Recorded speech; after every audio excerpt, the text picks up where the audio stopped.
नमस्कार दोस्तों, आप पढ़ रहे हैं कक्षा 10वीं एनसीईआरटी गणित। आज हम पढ़ेंगे प्रश्नावली 4.2 के प्रश्न क्रमांक 3 और प्रश्न क्रमांक 4 को। तो ध्यान से समझना।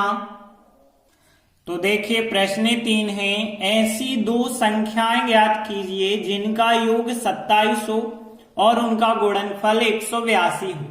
तो देखिए, यदि हमें एक चीज ज्ञात करनी होती है तो हम x मानते हैं, लेकिन जब दो चीजें ज्ञात करनी होती हैं तो एक चीज तो x मानते हैं, दूसरी प्रश्नानुसार जो अंक दिया जाता है उसके हिसाब से मानते हैं।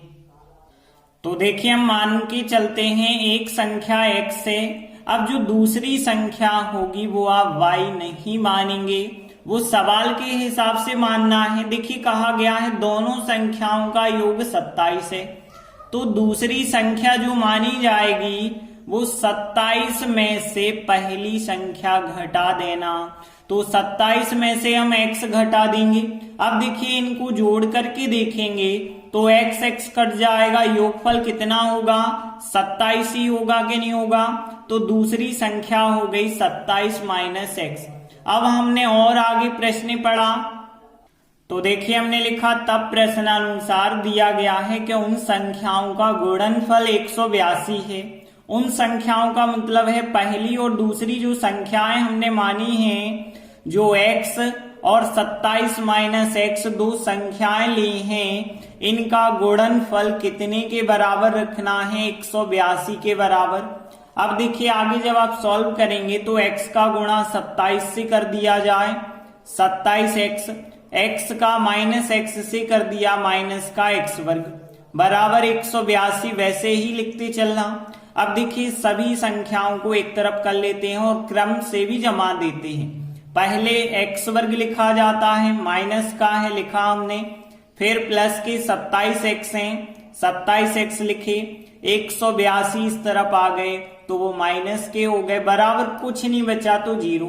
अब देखिए, माइनस का x वर्ग है, हम प्लस का बना लेते हैं तो माइनस चिन्ह का गुणा पूरे समीकरण में कर देते हैं। तो माइनस का जब गुणा होगा तो प्लस का, लेकिन ये प्लस के हैं 27, माइनस का गुणा करेंगे माइनस के हो जाएंगे, ये माइनस के हैं, गुणा करते ही प्लस के 182 हो जाएंगे, बराबर 0 का 0 ही लिख देना। अब देखिए, ये बन गया द्विघात समीकरण। अब हम इसे कैसे हल करेंगे, 1 2 3 पद जब भी होते हैं तो हम गुणनखंड विधि का प्रयोग करके बीच के पद को दो भागों में तोड़ते हैं, तभी x के मान ज्ञात हो सकते हैं।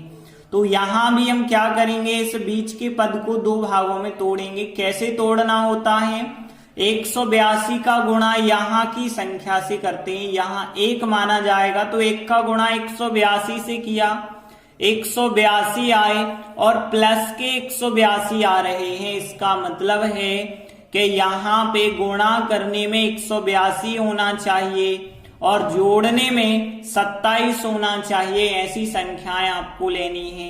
तो हम बता दें, 13 गुणित 14 जो होता है 182 होता है, और 13 और 14 दोनों का योगफल 27 के बराबर भी हो जाता है, लेकिन माइनस 27 चाहिए तो हम दोनों संख्याएं माइनस माइनस की लेंगे, माइनस 13 और माइनस 14 तो हो जाएंगे माइनस के 27 जोड़ने पे, और गुणा करेंगे तो माइनस माइनस प्लस के 182 आएंगे। तो देखिए, हम क्या करेंगे, x वर्ग तो लिखेंगे 27x की जगह 13x और माइनस के 14x लिखेंगे और 182 का 182 लिखेंगे बराबर 0। अब आपके पास 4 स्टेप हो गए तो दो दो में से कॉमन लेना पड़ेगा। तो देखिए, यहां इन दोनों में से केवल x कॉमन आ रहा है, तो x वर्ग था, एक x कॉमन लिया, एक x बचा, 13x से x कॉमन निकाल दिया तो 13 अकेले बचे, फिर माइनस चिन्ह है, माइनस लिख दो। अब यहां जब x माइनस 13 है तो यहां भी x माइनस 13 दूसरे कोष्टक में लिखना पड़ेगा, 0 का 0। अब यहाँ x माइनस 13 लिखा, यहाँ 14x था, लेकिन x अकेला अंदर बचा है, इसका मतलब 14 कॉमन हो गए हैं। अब देखिए x माइनस 13 जो 2 बार दिख रहे हैं उनको आप एक बार लिख दें x माइनस 13, बाकी बची संख्या x है और 14 है तो x माइनस 14 लिख देंगे और बराबर 0 का 0 लिखेंगे। अब देखिए यहाँ पे हम क्या करेंगे, दोनों गुणनखंडों के बराबर अलग अलग 0 लेंगे। तो अब हमने लिखा x माइनस 13 बराबर 0 रखेंगे तथा x माइनस 14 बराबर भी आपको 0 लेना पड़ेगा। और देखिए यहाँ पे x बराबर माइनस की संख्या जब उस तरफ जाएगी तो प्लस की हो जाएगी, तो x का मान 13 आ गया। यहाँ पे देखिए x बराबर 14 उस तरफ गए तो वो भी तो प्लस के हो गए। अब देखिए x के 2 मान आए और दोनों मान यहाँ धनात्मक आ रहे हैं तो दोनों मान आंसर होंगे। अब देखिए यदि हम x का मान 13 लेते हैं तो एक संख्या हो गई 13 और दूसरी संख्या 27 में से 13 घटा दो, 27 में से 13 घटाओगे 14 आ जाएगी संख्या, तो 13 और 14 आएगी। और यहाँ पे यदि x का मान आप 14 लेते हैं तो पहली संख्या 14 और दूसरी 27 में से 14 घटा देना तो 13 बचे होंगे। तो इसका मतलब है 14 और 13 दो संख्याएं आ जाएंगी। तो हम सीधा स्पष्ट कह सकते हैं अतः ऐसी दो संख्याएं कौन कौन सी हो गई, एक 13 और एक 14। तो देखिए हमने अंत में लिख दिया अतः अभीष्ट संख्याएं 13 और 14 हैं। इस प्रकार से प्रश्न 3 कंप्लीट हुआ। इसके बाद चौथा प्रश्न देखते हैं। दो क्रमागत धनात्मक पूर्णांक ज्ञात कीजिए जिनके वर्गों का योग 365 हो। अब देखिए हमें दो क्रमागत धन की संख्याएं ज्ञात करनी है। क्या कहलाती हैं क्रमागत धन की संख्याएं? जैसे एक हो गई 10, तो 10 के बाद अगली जो क्रमागत होगी वो 11। यदि एक 11 है तो अगली क्रमागत क्या होगी, 12 होगी। इसका मतलब ये होता है कि अगली जो क्रमागत संख्या होती है वो उससे एक ज्यादा होती है। जैसे एक 13 है तो अगली 14 होगी क्योंकि एक ज्यादा होती है। तो यहाँ पे हमें दो क्रमागत धनात्मक पूर्णांक ज्ञात करने हैं। एक ज्ञात करना होता तो हम x मान लेते, लेकिन दूसरा भी हमें ज्ञात करना है तो उस x से एक ज्यादा मानेंगे।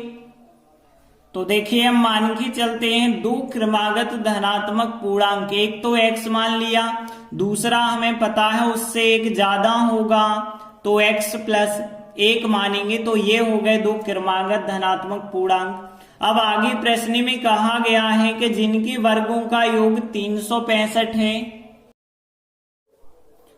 तो देखिए हमने लिखा तब प्रश्नानुसार प्रश्न में कहा गया है वर्गों का योग 365 है।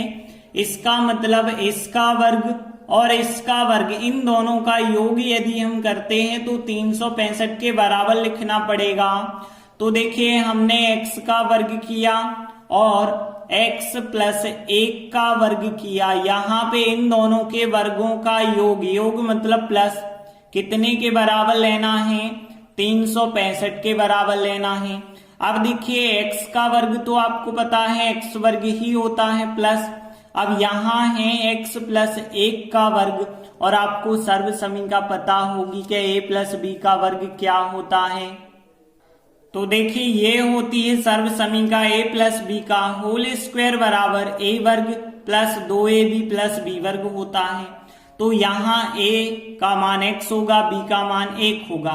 तो देखिए a वर्ग का मतलब आ जाएगा x वर्ग, फिर आएगा प्लस के 2ab, तो यहाँ पे 2x और 1 मतलब यहाँ इन तीनों का गुणा करेंगे, 2 का, a का और b का, तो आ जाएगा यहाँ 2x। फिर b का वर्ग मतलब 1 का वर्ग करेंगे तो 1 आएगा। और फिर यहाँ पे 365 का आप इस तरफ पक्षांतर कर सकते हैं, सभी संख्याएं इस तरफ हो जाएं, बराबर कुछ नहीं बचा तो 0 माना जाएगा। अब एक x वर्ग और एक x वर्ग हो जाएंगे 2x वर्ग।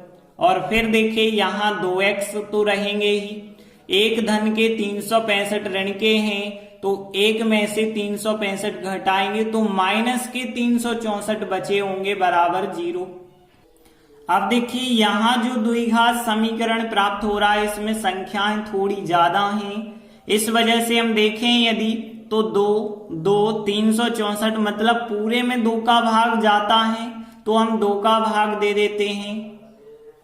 तो देखिए हम पूरे समीकरण में 2 का भाग देते हैं, तो 2x वर्ग में 2 का भाग देंगे तो यहाँ 2 से 2 तो कट जाएंगे। फिर 2x में यदि 2 का भाग देंगे मतलब बटे में 2 लिखेंगे तो 2 से 2 कट जाएंगे, केवल x। अब यहाँ पे 364 में 2 का भाग देंगे मतलब 2 बटे में करेंगे तो यहाँ 18 दूनी 36 हो जाएगा और 2 दूनी 4 हो जाएगा बराबर 0। तो देखिए इस प्रकार से द्विघात समीकरण हमें प्राप्त होगा। अब ध्यान देना यहाँ 1 2 3 पद है, मतलब हमें गुणनखंड निकालने हैं। कैसे? बीच का पद 2 भागों में तोड़ के। तो हम क्या करते हैं कि यहाँ लास्ट की संख्या का गुणा शुरुआत की संख्या से करते हैं। तो 182 का गुणा 1 से करेंगे तो 182 ही आएगा। देखिए अभी पिछले सवाल में भी हमने ऐसे किया था, लेकिन यहाँ -182 आएगा गुणा करने में, तो माइनस का 182 आएगा। लेकिन अब इसके गुणनखंड हमें ऐसे लेने हैं कि यहाँ पे प्लस का 1 मिल जाए। तो प्लस का 1 कैसे मिलेगा? यहाँ पे 13 गुणित 14 में आप लेना, और देखिए प्लस का 1 चाहिए तो प्लस की संख्या बड़ी कर लेना, माइनस की छोटी कर लेना। तो यहाँ पे गुणा करने में 182 माइनस के भी मिल जाएंगे, और इनको यदि आप जोड़ेंगे तो प्लस का 1 भी मिल जाएगा। तो हमने x वर्ग लिखा और फिर इस x की जगह 13 और 14x लिखेंगे। तो माइनस के 13x लिखे और प्लस के 14x लिखे और 182 का 182 लिखा बराबर 0। अब देखिए आगे हम गुणनखंड निकालने के लिए क्या करते हैं, कॉमन लेते हैं। इन 2 में से कॉमन और इन 2 में से कॉमन, यहाँ x कॉमन कर दो। x वर्ग था, 1x कॉमन लिया, 1x बचा, 13x है, x कॉमन निकल गया, 13 बच गए। प्लस है तो प्लस लिख दिया। अब यहाँ पे जो इस कोष्टक में आया वही इस कोष्टक में भी बनाना है, बराबर 0 का 0। अब यहाँ 14x थे लेकिन बच गए x, तो इसका मतलब 14 कॉमन निकल चुके होंगे। अब देखिए x - 13 जो 2 बार दिख रहा है उसे एक बार एक कोष्टक में लिख दो, बाकी बचा है x और फिर प्लस के 14 बचे हैं, इसे हम दूसरे कोष्टक में लिख देते हैं 0 का 0। अब हम क्या करते हैं, इन दोनों गुणनखंडों के बराबर अलग अलग 0 लेते हैं। तो x - 13 बराबर 0 लेंगे तथा x + 14 बराबर भी हम 0 लेंगे। दोनों के बराबर आपको 0 लेना है। x बराबर देखें -13 उस तरफ गए, प्लस के 13 आ जाएंगे, और यहाँ पे देखें x बराबर 14 उस तरफ गए, माइनस के 14 हो जाएंगे। तो देखिए हमें x के 2 मान प्राप्त हो गए, एक x बराबर 13 और एक x बराबर -14। अब देखिए सवाल में हमसे कहा गया है क्रमागत धनात्मक पूर्णांक ज्ञात कीजिए, मतलब धन की संख्याएं। तो x बराबर -14 ये तो ऋणात्मक है, तो ये तो आंसर हो नहीं सकता है। तो -14 को हम कह देंगे कि ये मान्य नहीं है। तो देखिए हमने लिखा यहाँ x बराबर -14 मान्य नहीं होगा क्योंकि यह धनात्मक पूर्णांक नहीं है। तो x बराबर 13 मान्य हो जाएगा। अब देखिए यदि x बराबर 13 हो गया तो 2 क्रमागत धनात्मक पूर्णांक जो हमने x और x + 1 माना था, x का मान आ गया 13, तो एक तो संख्या हो गई 13 और दूसरी 13 + 1 मतलब 14 है। तो हम अंत में लिख देते हैं, अतः 2 क्रमागत धनात्मक पूर्णांक 13 और 14 हैं। इस प्रकार से प्रश्न 4 कंप्लीट हुआ। धन्यवाद।